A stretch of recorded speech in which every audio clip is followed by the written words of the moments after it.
5 aplikasi pinjaman online yang harus kalian waspadai di tahun 2023 ini, teman-teman. Apa saja itu? Yuk kita akan bahas di video kali ini. Apa saja resikonya di 5 aplikasi pinjaman online yang mungkin bisa dikatakan terbesar saat ini di Indonesia, dan mungkin ini cukup cukup akan semakin gencar jika kalian sampai telat bayar atau gagal bayar di 5 aplikasi pinjaman online ini.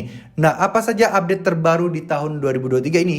Yuk kita akan mulai. Yang pertama adalah sudah jelas dan sudah pasti adalah Akulaku. Seperti yang kita ketahui, Akulaku ini termasuk salah satu paylater nomor 1 di Indonesia. Bahkan mungkin kalau dibandingkan dengan aplikasi pinjaman online sekalipun, Akulaku ini nasabahnya paling banyak. Kalian bisa lihat aja deh data di Google Play Store. Jumlah yang download itu bisa 2 kali lipat dari Kredivo, meninggalkan aplikasi-aplikasi pinjaman online lainnya. Nah, sekarang kita akan bahas resiko ketika kalian gagal bayar atau telat bayar di Akulaku. Seperti biasa, telepon sudah pasti banyak, terus kemudian ancaman sudah pasti banyak. Ancaman ini bukan dalam bentuk fisik ya, tapi ancaman ini dalam bentuk seperti kayak ya mau dipenjara lah, terus kemudian dituduh menipu lah, terus kemudian difitnah lah, atau mungkin ancaman-ancaman lain yang seakan-akan kalian akan didatengin ke rumah. Ya mungkin itu sebenarnya bukan ancaman, tapi karena hal itu membuat orang takut, maka orang menyebutnya sebagai ancaman. Ya sebenarnya kalau DC Akulaku datang ke rumah kalian sebenarnya bukan ancaman ya, tapi mungkin kan orang karena orang itu takut ada DC datang ke rumah, makanya itu banyak orang yang menyebutnya sebagai ancaman. Tapi sebenarnya enggak juga. Kalau kalian menanggapinya dengan santai, ya udah biasa aja. Misal DC ini akan datang dengan RT RW, DC ini akan membawa surat somasi. Ya kalau kalian biasa aja ya kalian bisa menganggapnya ini sebagai sebuah hal yang lumrah atau wajar. Namun balik lagi, masalah slik OJK itu sudah pasti ada, terus kemudian denda itu juga pasti ada. Dan Akulaku ini juga produknya kan macam-macam ya. Ada mungkin payletternya, terus kemudian pinjaman tunainya itu ada dana cicil, ada yang dulu kalau namanya KTA Asetku. Nah ini makin banyak produk, makin banyak nasabahnya juga, tentunya resiko gagal bayarnya akan semakin banyak. Berkaitan dengan masalah DC, sekarang saya perlu jelaskan juga kepada kalian, DC Akulaku itu sudah hampir menyebar di seluruh kota-kota yang ada di Indonesia.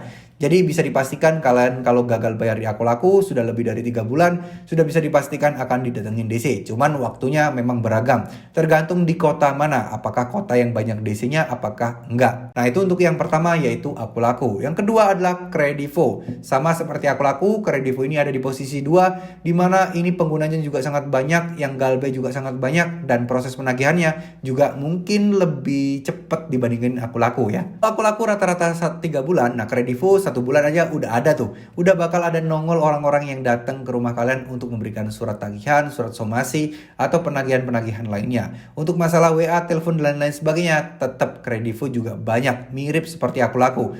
Jadi dua paylater ini memang dua yang paling berat kalau kalian galbay atau telat bayar di sana ya. Oke, selanjutnya yang ketiga yaitu kredit pintar. Nah, kredit pintar sempat kemarin tidak bisa mencairkan uang, sempat dibilang bangkrut, tapi nyatanya sudah hampir ya mungkin berbulan-bulan, hampir setengah tahun lah. Ternyata kredit pintar masih ada dan masih beroperasi. Ya maklum, mereka mendapatkan kucuran dana yang sangat-sangat luar biasa besarnya. Dan grupnya kredit pintar ini sangat besar ya teman-teman. Dia kalau nggak salah satu grup dengan Atomi ya, dengan beberapa pinjol-pinjol atau grup perusahaan yang memang mendapatkan suplai modal yang sangat besar dari asing teman-teman. Yang mana ini akan sedikit kemungkinan sekali untuk membuat kredit pintar jadi bangkrut ya. Jadi kita nggak tahu ya apakah dalam waktu dekat bangkrut apa nggak kelihatan karena investor tetap terus masuk.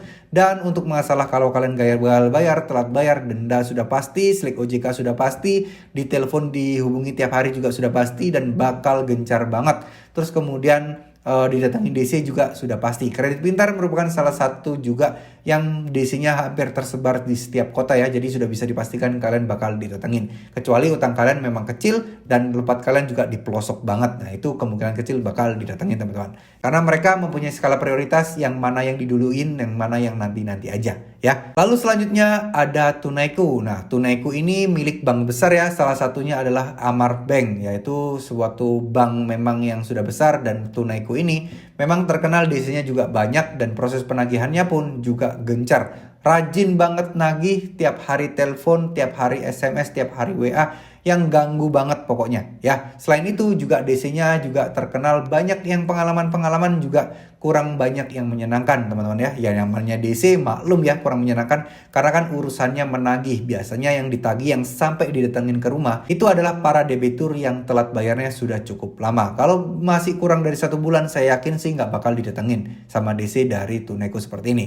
Nah selanjutnya di sini ada yang kelima yaitu Home Credit Indonesia. Ini mirip-mirip paylater aku laku juga. Dan saya pernah bahas juga ya, Home Credit ini bahkan mencari debt collector, membuka lowongannya di Jobstreet dan Jobstreet hampir setiap kota-kota yang ada di Indonesia.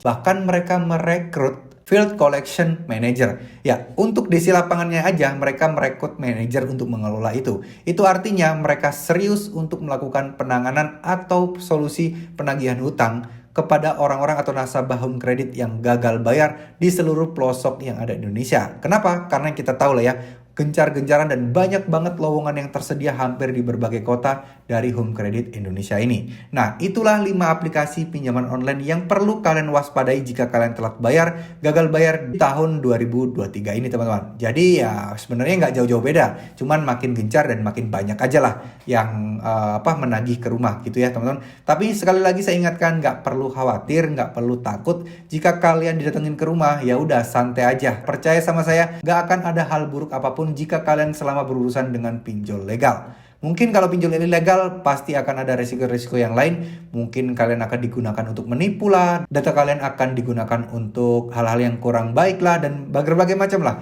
Yang penting selama kalian di pinjol legal, maka kalian akan bisa sedikit tenang ya teman-teman.